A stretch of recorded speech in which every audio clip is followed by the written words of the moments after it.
Monsieur le Sarah-Berros.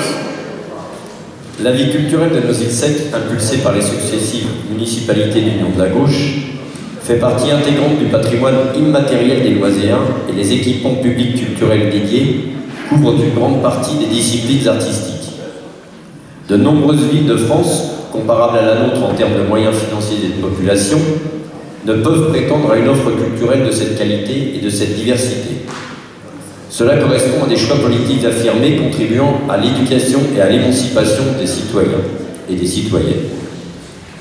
Au fur et à mesure des années, les Noiséennes et Noiséens se sont appropriés les différents équipements dédiés à la culture, mais également les pratiques organisées dans ces lieux.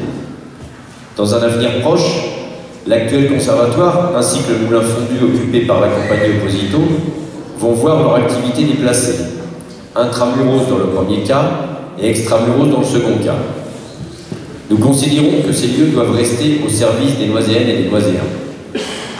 Ils pourraient être transformés en lieu d'accueil pour la jeunesse et les associations dans le cas du conservatoire et en lieu d'accueil pour des pratiques culturelles diverses, plastiques, musicales, théâtrales, dans le cas du moulin fondu. Au vu de votre propension à alimenter l'appétit des promoteurs immobiliers, y compris en supprimant des espaces verts et aires de jeu réservés aux enfants, la population est inquiète quant à l'avenir de ces deux lieux de culture et du parc attenant à l'actuel conservatoire. C'est pourquoi nous aimerions que vous répondiez précisément aux questions suivantes. Avez-vous déjà des projets pour ces deux lieux? Si oui, pouvez-vous nous faire connaître vos projets relatifs à ces espaces? Sinon, envisagez-vous de consulter la population et les acteurs de la vie culturelle et associative pour les associer à de futurs projets? Comptons sur votre précision. Je vous remercie. Monsieur le conseiller municipal, la vie culturelle noiséenne, comme vous le précisez très justement, fait partie intégrante du patrimoine de notre ville. Cette politique culturelle a été portée par chaque mandature. Depuis de nombreuses années, les municipalités d'Union de la Gauche n'ont pas l'exclusivité de cet engagement. Aujourd'hui, sous l'impulsion de Jean Tary, premier maire adjoint, la politique culturelle menée est riche et volontariste.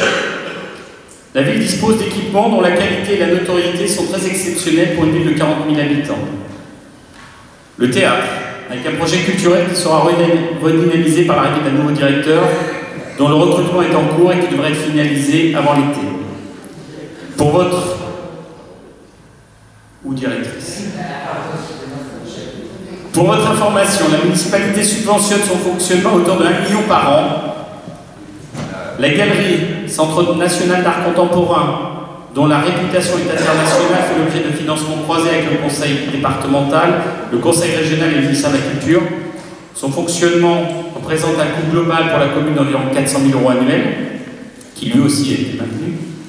La médiathèque, qui est reconnue sur le territoire comme un équipement de grande qualité, que nous avons refusé de transférer à Est Ensemble, ce dont nous nous félicitons, bien que le coût de fonctionnement annuel de cet équipement soit évalué à plus de 2 millions €. Le Trianon, dont la gestion a été transférée à la communauté d'agglomération, au conseil de territoire, avec lesquels nous travaillons en étroite collaboration pour porter en coproduction le Festival du film franco-arabe, qui d'année en année devient un événement majeur de la vie culturelle noiséenne.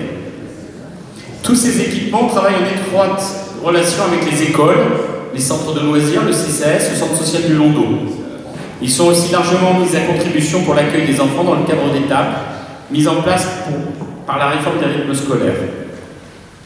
En ce qui concerne le conservatoire, un nouvel équipement est en construction. Il s'agit d'un équipement de conception moderne, ambitieuse. Il fait l'objet d'un cofinancement ville de Noisy et communauté d'agglomération Est Ensemble, conseil de territoire. Je vous rappelle que ce projet a été initié sous la mandature de Nicole Rivoire et porté et soutenu par Jean Tary. Il a d'ailleurs failli être abandonné sous la mandature de l'Union de la Gauche, ce qui aurait été assez cocasse, reconnaissez-le, de la part de grands défenseurs de la culture, voulant mettre un coup d'arrêt au développement de la culture et de la musique. La livraison de cet équipement est envisagée pour début 2017. Les murs de l'actuel conservatoire sont la propriété de la ville, et une fois l'activité transférée, la jouissance de ce patrimoine lui reviendra. Pour l'heure, aucun projet n'est arrêté pour ce bâtiment, mais s'agissant d'un patrimoine immobilier de qualité architecturale remarquable, il n'est pas envisagé de démolir. En ce qui concerne le moulin fondu, Je tiens à préciser que j'ai reconduit la convention d'occupation des locaux par la compagnie Opposito jusqu'à fin 2017, alors que rien ne m'y obligeait, et ce pour éviter de précariser cette compagnie et le Centre national des arts de la rue. Il faut tout de même rappeler que, sans nous en informer, mais en parlant dans la presse, cette compagnie a fait le choix de transférer ses activités culturelles vers une autre ville. À ce jour, je ne sais pas quelles sont leurs intentions en ce qui concerne les locaux qu'ils occupent, ni s'ils souhaitent les libérer à l'échéance de la Convention. Il me semble, dans ce contexte, prématuré de faire des projets sur les différents locaux.